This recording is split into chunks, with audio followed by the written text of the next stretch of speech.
So welcome to this week's video.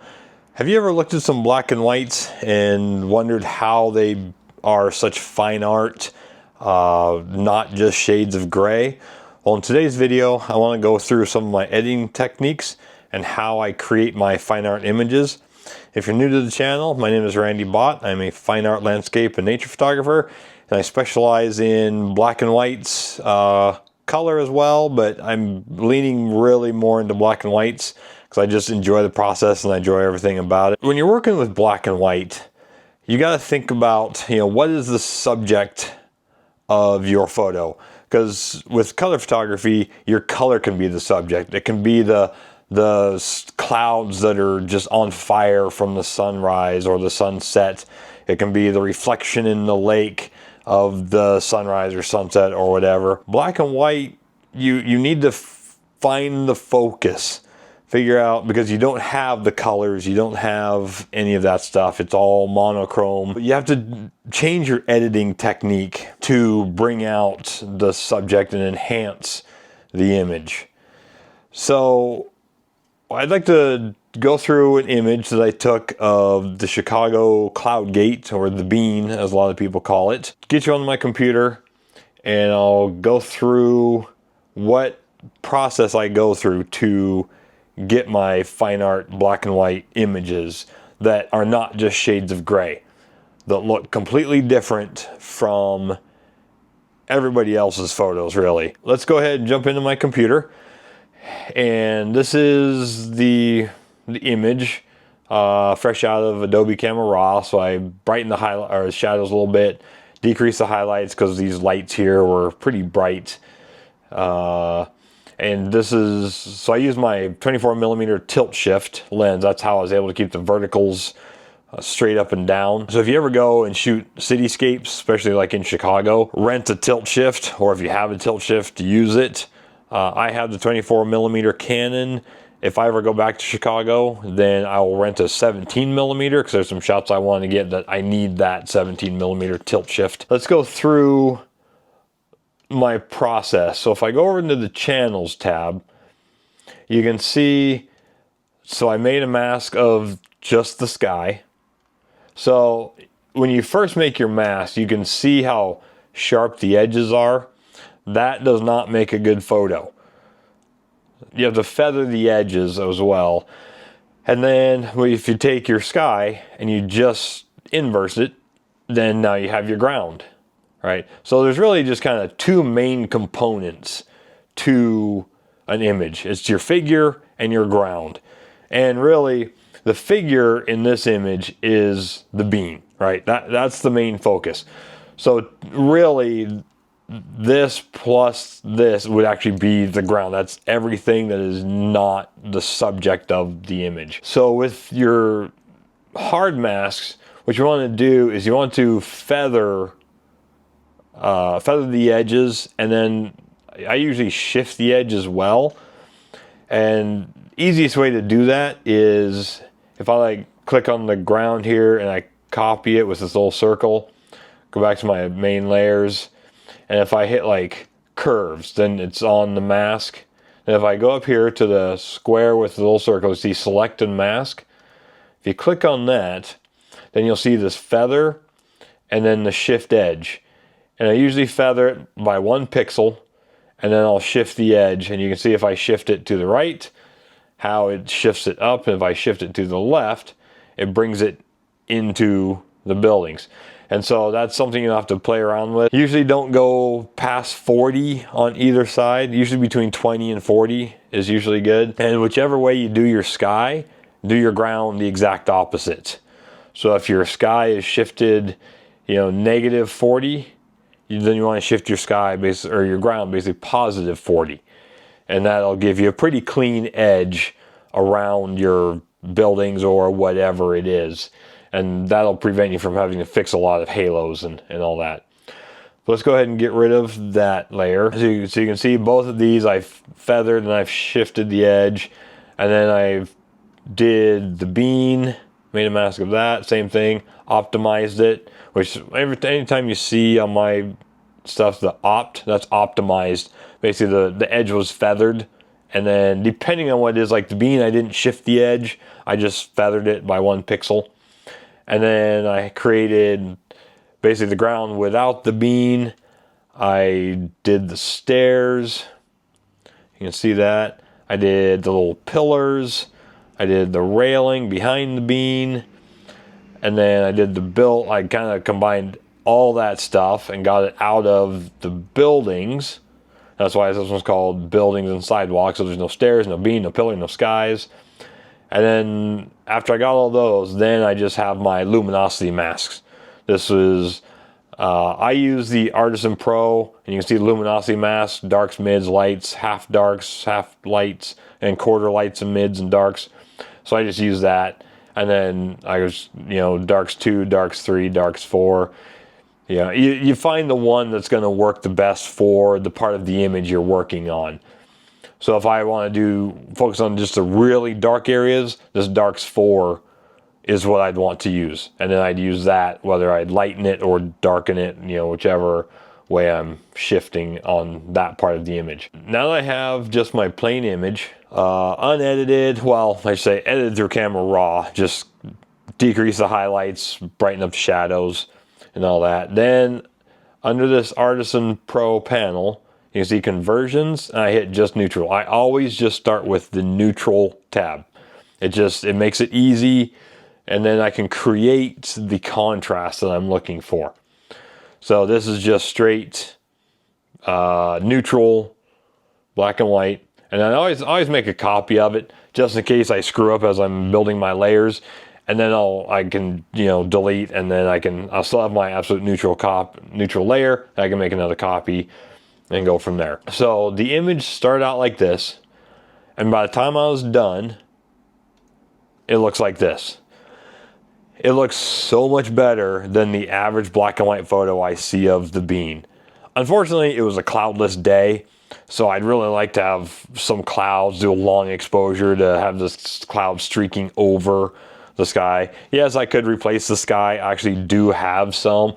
It was really cloudy one day, and I just went outside and I had my camera pointed up and just took some long exposures of the clouds. So I have those images I could replace it with, but the problem with this image is that you have the reflection in the bean that you have to deal with. And I am not willing to do that much work, because I'd have to go in and I'd have to mask out every little tree in the reflection of the bean. That's too much work. I'm not going to do it. So let's go back to the main image. So obviously you will never edit the same image, or the same image the same way twice.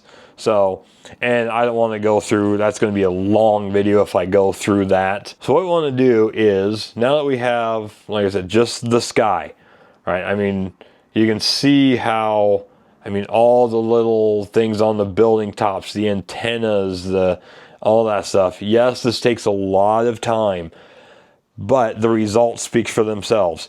They look better than your average black and white image. They're not just shades of gray. So I enjoy taking the time and making all my little hard masks.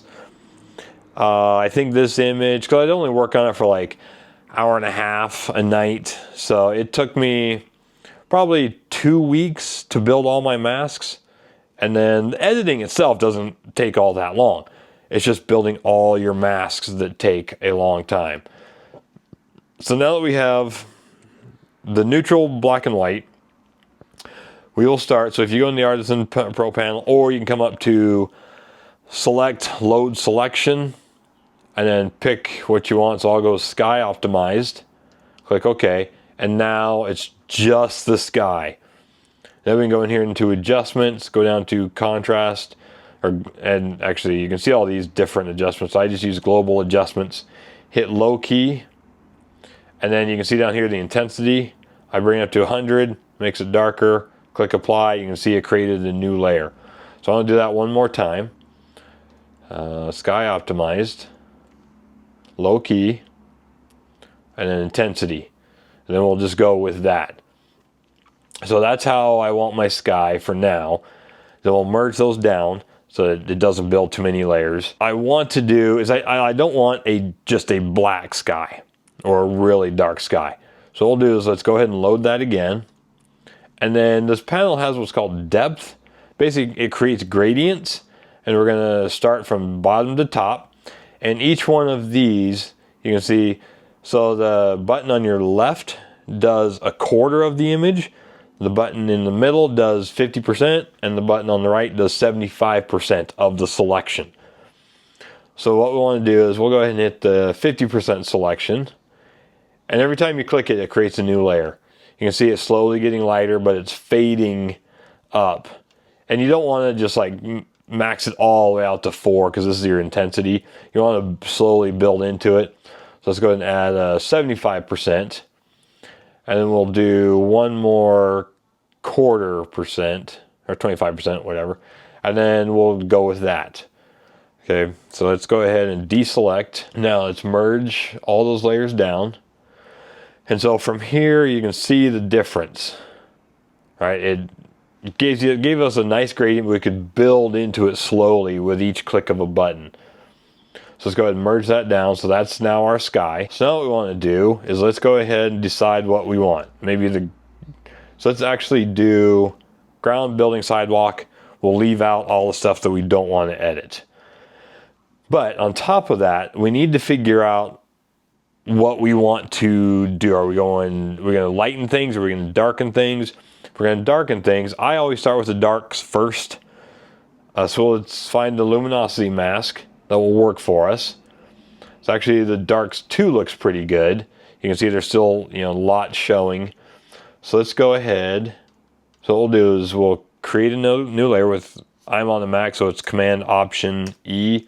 On the PC, it's Option Alt Shift E, I think. I'm not too sure. So let's go ahead and do the building and sidewalks. And then on top of that, we'll add the darks 2 copy. And now you hit intersect. So now we're only dealing with the darks 2 copy inside the hard mask of the image. And then if you go over here to tools, drop down luminosity mask, you can see Pro Adjustments. Then we'll hit the selective adjustments. Because if you hit the darken, it'll just darken everything. It doesn't care about luminosity masks. The selective adjustments uses your luminosity masks. And so what we want to do is darken everything that's in the luminosity mask in the hard mask. So we'll slowly work our way. But now we don't want to make it too dark, because then our bushes will become just super dark and almost black looking. So what we can do on that is if we come back to here, if we go like your darks 4, darks 3, let's go with our darks 4. So let's go ahead, and what you can do is do that one again. Then we'll do the light, or the darks 2 copy, intersect. And then what I found with this method here, I'll go to darks 4 copy and subtract it. And so what I've actually found is I actually have to do that a couple times to get it to do what I want. So something like that. And then now we'll hit the darken button. But you can see now the darks aren't getting as dark as they were before. So I think I'm going to go with something kind of like that. So now we're starting to get some dimension in the image, right? It's not just kind of focusing on just shades of gray and everything being edited together. So let's go ahead and deselect that. Now what I want to do is, actually we can just leave that here. So let's go ahead and I want to do something with the stairs to make them kind of stand out. So go to stairs, new selection. Now we want a luminosity mask. We want to do a lights on that. So let's do a lights 2 copy, intersect. And now what we'll do is we'll lighten it, and you can see the stairs are lighting up. But if we zoom in here, it's not the dark sections of the stairs. You can see it's kind of modeled here from just the concrete. You can see like it's still staying with the texture of this section. So I think that looks pretty good. Let's go ahead and deselect that. Now let's create another layer. And now let's play with these pillars here so that they'll stand out. Bean, let's see, the pillars. Okay, then let's go ahead and use a luminosity mask again. Do the lights to copy, intersect. Now we can lighten these. But if I didn't use that luminosity mask, the whole thing, all this dark area here, that would be lightening up. And so we don't want that. And so I'm just kind of slowly working my way to make them a little brighter. You can see, and then we can increase the intensity so that each click adds a little more strength. Okay, so that looks pretty good. Let's go ahead and deselect those. Since that was the only adjustment, let's go ahead and work on the bean. Okay, so let's go select bean optimized. But we want to use luminosity mask in that bean. So let's cancel that. Let's see which one will work the best for us. Let's see, darks 3. Darks 3 looks pretty good. Darks 2. I think the darks 2 looks a little better. So let's go with that. So let's go ahead and select that. So we're going to go darks 2, intersect with just the bean. And now we'll use this selective adjustment. We can slowly darken everything. So something like that. And you can see now it's like, it's really building contrast in the image, right? It's not just that, you know? And so what you see a lot of times is people have this, and then they'll do like a curves adjustment. They'll bring the darks down, they'll bring the highlights up, you know, but we're still, the sky and the buildings are all blending together. Okay, so let's go ahead and select the sky real quick, or not. Oh, there we go. Okay, let's go ahead and do another curves adjustment. Let's darken that, and you can see what that looks like, right? Just the halos, and it's just a terrible mask. And so by making the hard mask of everything, it just allows you to create a high contrast image. It allows you to edit the parts that you want to edit. So what you could do, which I thought about doing it, but then I realized it would take away from the bean, is you could go and make a hard mask of every building in here and edit every one separately. If you were to do something like that, what you could do is the rectangle marquee tool is what I use. So let's just go ahead and I'll just do a quickie something. You know, let's say we want to do this building here. Okay, so we have that.